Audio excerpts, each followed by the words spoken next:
2-3 सूचनाएं हैं जो आपको ध्यान से सुन लेनी है। पहली सूचना तो ये कि जो जितने पदयात्री अभी तक पदयात्रा करके गए हैं उन्हें हवन के पुण्य मिले हैं, वह भी स्वस्थ हैं, परिवार के लोग भी स्वस्थ हैं। आस्था विश्वास श्रद्धा के कारण जो उन्हें पुण्य मिलते हैं, बिना हवन किए ही पुण्य मिलते हैं और वह भी स्वस्थ होते हैं आस्था विश्वास और श्रद्धा के चलते, और परिवार के लोग भी स्वस्थ होते हैं आपके संकल्प के अनुसार। तो दीक्षा के लिए सभी के लिए जो लोग दीक्षा ले रहे हैं उन सभी लोगों को 26 नवंबर को पूर्णिमा दरबार में मनाई जा रही है। तो हवन तो 2 बजे से शुरू होता है शुद्धि का, लेकिन अपना रजिस्ट्रेशन 26 नवंबर को दोपहर 12 बजे तक हर सूरत में करा लेना है, ताकि आपको स्लिप मिले, वहाँ से टोकन मिले जो निःशुल्क जो हवन कराए जाते हैं शुद्धि और सिद्धि के लिए, वो आप में शामिल हो सके उसमें आप, और आपको किट मिल सके हवन की रजिस्ट्रेशन के बाद। तो 26 नवंबर को होगा आपका जितना भी दीक्षा का कार्यक्रम है, मंत्र दीक्षा का। जो तंत्र दीक्षा का कार्यक्रम है वो भी उसी रात में हो सकता है चयन हो, अथवा 27 तारीख को सुबह सुबह चयन होगा, तो आप जैसा भी होगा, लेकिन ये कार्यक्रम निपट जाएगा। तो 26 को पूर्णिमा मनाई जाएगी। दीक्षा के लिए 26 तारीख को ही पहुँचे, और 26 को लोग पहुँच करके अपने रजिस्ट्रेशन के लिए भी जो तंत्र दीक्षा में जाना चाहते हैं पहले दूसरे तीसरे चौथे लेवल के लिए, तो वो अप्लाई कर सकते हैं ताकि उनका परीक्षा हो सके 26 तारीख को और उनकी दीक्षा भी हो सके।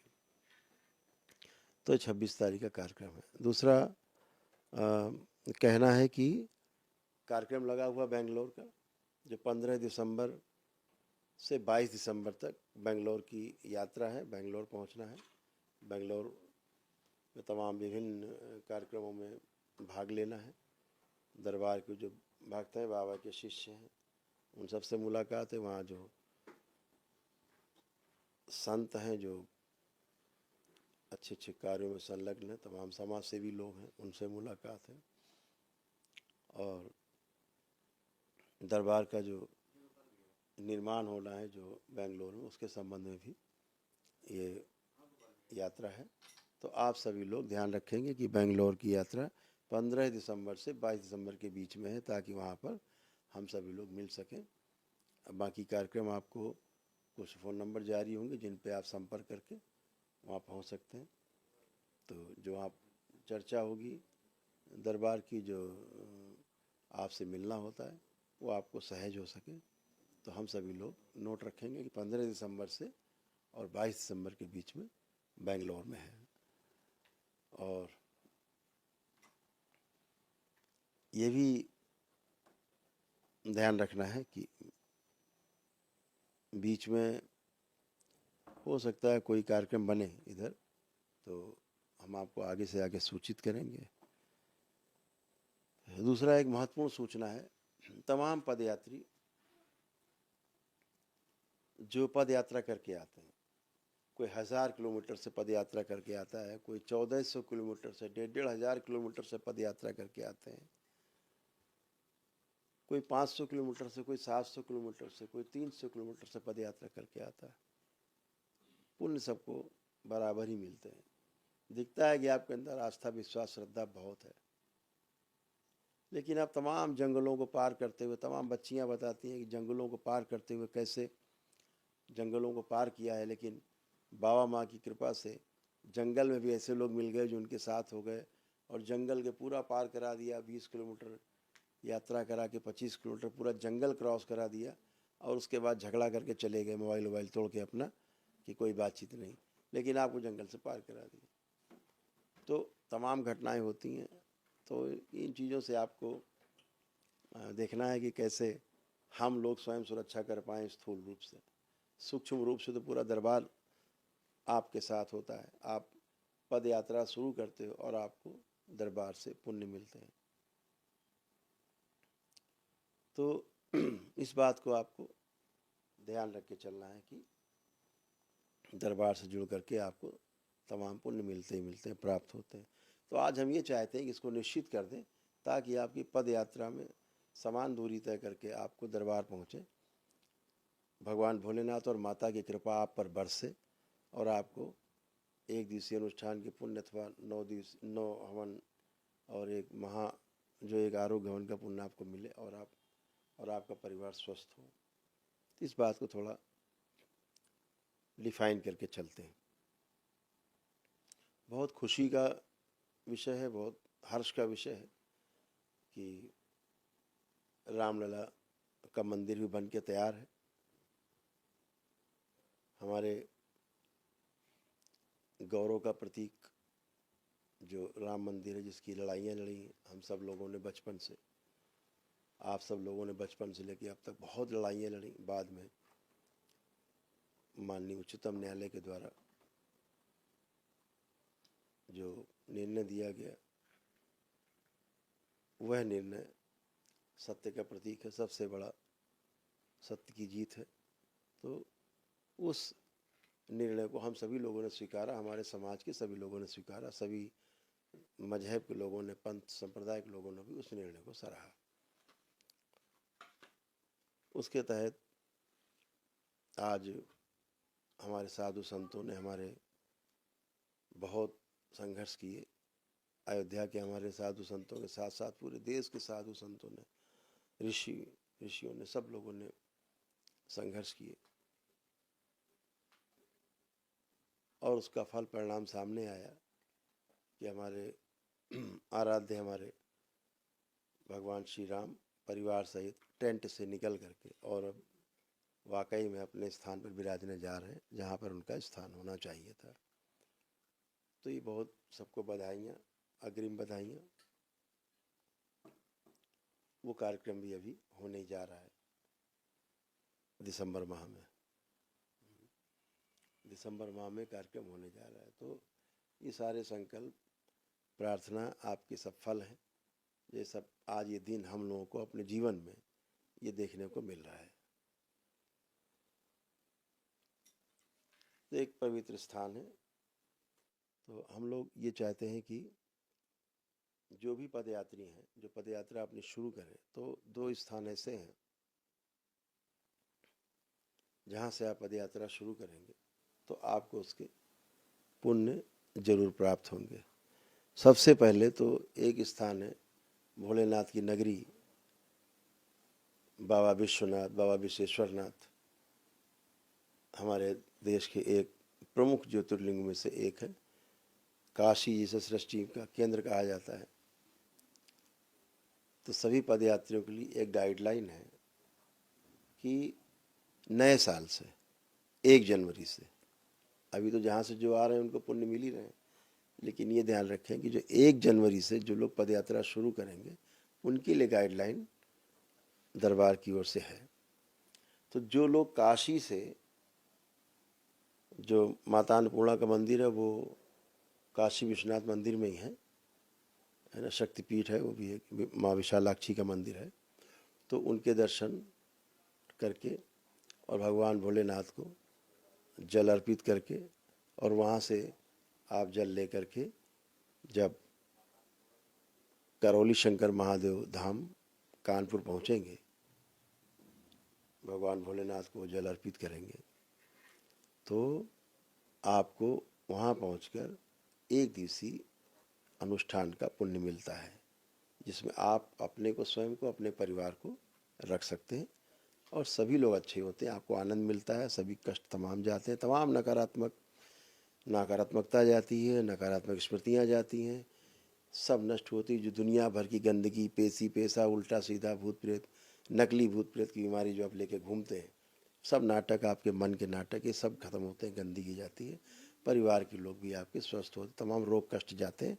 वो सब आपकी आस्था, विश्वास, श्रद्धा से, आपके संकल्प, प्रार्थना से जाते हैं, तो आप दरबार से जुड़ पाते हैं। तो आप वहाँ से जब यात्रा शुरू करेंगे काशी विश्वनाथ से, परिसर से, भगवान काशी विश्वनाथ के स्थान से, केंद्र से, तो आपको निश्चित रूप से दरबार पहुंचकर, ये पद यात्रा के कारण बहुत लोग चले आ रहे हैं, पूरे देश से पद यात्राओं का दौर शुरू हुआ है जो, तो हम चाहते हैं वो केंद्रित हो और बराबर दूरी तय करके आप लोगों को पुण्य प्राप्त हो। तो आप वहाँ से जब संकल्प करके चलेंगे अपने कष्टों के लिए, परिवार के लिए, अपने लिए, तो आपको ये पुण्य जरूर प्राप्त होंगे। हम आपसे मुलाकात करते ही हैं, बात करते ही हैं, कोई शुल्क नहीं है किसी प्रकार का, ना तो दरबार में आपसे मिलने का कोई शुल्क है, बिना टोकन आपको मिलना होता है, हमें बिना टोकन आपसे मिलते हैं। तो सभी लोग आप लोग ये तय कर सकते हैं। तो ये कार्यक्रम आप बनाएंगे। दूसरा, वृंदावन से भी आप यात्रा तय कर सकते हैं। इस तरफ के लोग कहीं भी रहते हो वृंदावन पहुंच जाएं, उधर कहीं भी रहते हो भगवान काशी विश्वनाथ में पहुंच जाएं, वाराणसी में, वहाँ से यात्रा शुरू कर सकते हैं।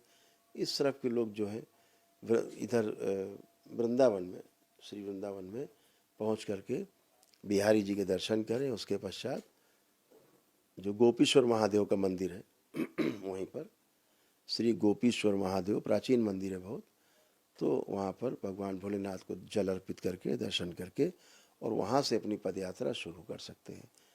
जो करौली शंकर महादेव तक की पदयात्रा है, इस बीच में कोई जंगल नहीं है। भगवान काशी विश्वनाथ से कानपुर तक और वृंदावन से, श्री वृंदावन से भी गोपेश्वर महादेव से कानपुर तक बीच में कोई जंगल आदि इस प्रकार के खतरनाक क्षेत्र नहीं जहाँ आपको किसी प्रकार की असुविधा का सामना करना पड़े। ये 2 स्थान तय कर दिए गए ताकि आपको एक दिवसीय अनुष्ठान का पुण्य मिल सके। आप सक्षम नहीं है किसी प्रकार से तो अपनी आस्था विश्वास श्रद्धा से भी कर सकते हैं। बहुत लोग दरबार की तमाम प्रक्रिया कर लेते हैं, उसके बाद उनके मन में होता है कि हम पद यात्रा करें, तो इन 2 स्थानों से आप कर सकते हैं। बहुत लोग, कोई हरिद्वार से करके यात्रा आ रहा है तो 550-600 किलोमीटर चल के आ रहा है, कोई भगवान महाकाल से आ रहा है तो यात्रा शुरू कर रहा है। तो आपके मन में श्रद्धा है तो भगवान महाकाल के दर्शन आप करिए, जाके आपकी श्रद्धा है आप हरिद्वार जाइए, गंगा स्नान करिए, उसके बाद आप पहुँचिए वृंदावन या काशी विश्वनाथ, जहाँ से भी आपकी यात्रा करने का मन हो, आप दोनों स्थान से दरबार के लिए यात्रा कर सकते हैं, क्योंकि आपको हवन के पुण्य मिलते ही हैं और आप स्वस्थ होते ही, पता ही आपको, आपकी आस्था विश्वास श्रद्धा के अनुसार ऐसा होता है। तो इन दोनों स्थानों से आप यात्रा करेंगे। 1 जनवरी 2024 से पद यात्रा का जो नया जो पद यात्रा का जो रास्ता है वो यही है पहुंचने का। और यदि आप अयोध्या जी से चलते हैं रामलला के दर्शन करके, और आपको केवल अकेले ही आपके अपने कष्ट हैं स्वयं के, केवल अपने को अकेले ही रखना है टीने गुर्जा पथ में, परिवार को शामिल नहीं करना है, तो आप वहाँ पहुँच करके भगवान रामलला के दर्शन करके और वहाँ से आप पद यात्रा शुरू करते हैं दरबार तक के लिए, तो आपको 9 हवन के पुण्य और एक आरोग्य हवन का पुण्य आपको मिलता है, जिससे कि आप स्वस्थ होते हैं, आपकी पितृमुक्त होती है और स्वस्थ होते हैं। भगवान काशी विश्वनाथ से कानपुर तक की करौली शंकर महादेव धाम तक की यात्रा, या गोपीश्वर महादेव श्री वृंदावन से कानपुर तक की पद यात्रा, ये आपको 9 हवन के पुण्य प्रदान करती है और आप लोगों को आनंद मिलता ही है। तो इस रास्ते में दरबार कोशिश करेगा कि जगह जगह आपको असुविधा का सामना न करना पड़ेगा, इसलिए कई जगह सेंटर बनाएंगे जहाँ रास्ते में आपको रुक रुक करके आना और आपकी सुविधा का ध्यान रखा जा सके। अभी आप और बच्चे तमाम चल के फिर के आते हैं रास्ते में, तमाम लोग आपका स्वागत करते हैं, जगह जगह लोग वीडियो भेजते हैं कि लोग स्वागत कर रहे हैं। अभी तमाम जगह से वीडियो आ रहे हैं कि रास्ते में लोग रोक करके आपका स्वागत करते हैं, आपके भोजन का रहने का प्रबंध करते हैं। रास्ते में कई दिन लग जाते हैं आपको यात्रा में। तो ये 3 स्थान अभी तक जो है चिन्हित किए गए हैं, इन 3 स्थानों से आप पद यात्रा कर सकेंगे केंद्रित होकर के। इसके पहले आप जहाँ से चाहें वहाँ से दर्शन करते हुए अपना साधनों के द्वारा इन 3 केंद्र पर अपने अनुसार पहुँच सकते हैं। इस बात को मैंने कहा कि आपको केंद्रित कर दिया जाए ताकि आपको कोई कष्ट और संकट ज़्यादा ना उठाना पड़े, क्योंकि लंबी दूरी करके आप यात्रा करके आते हैं पद यात्रा बच्चों के साथ।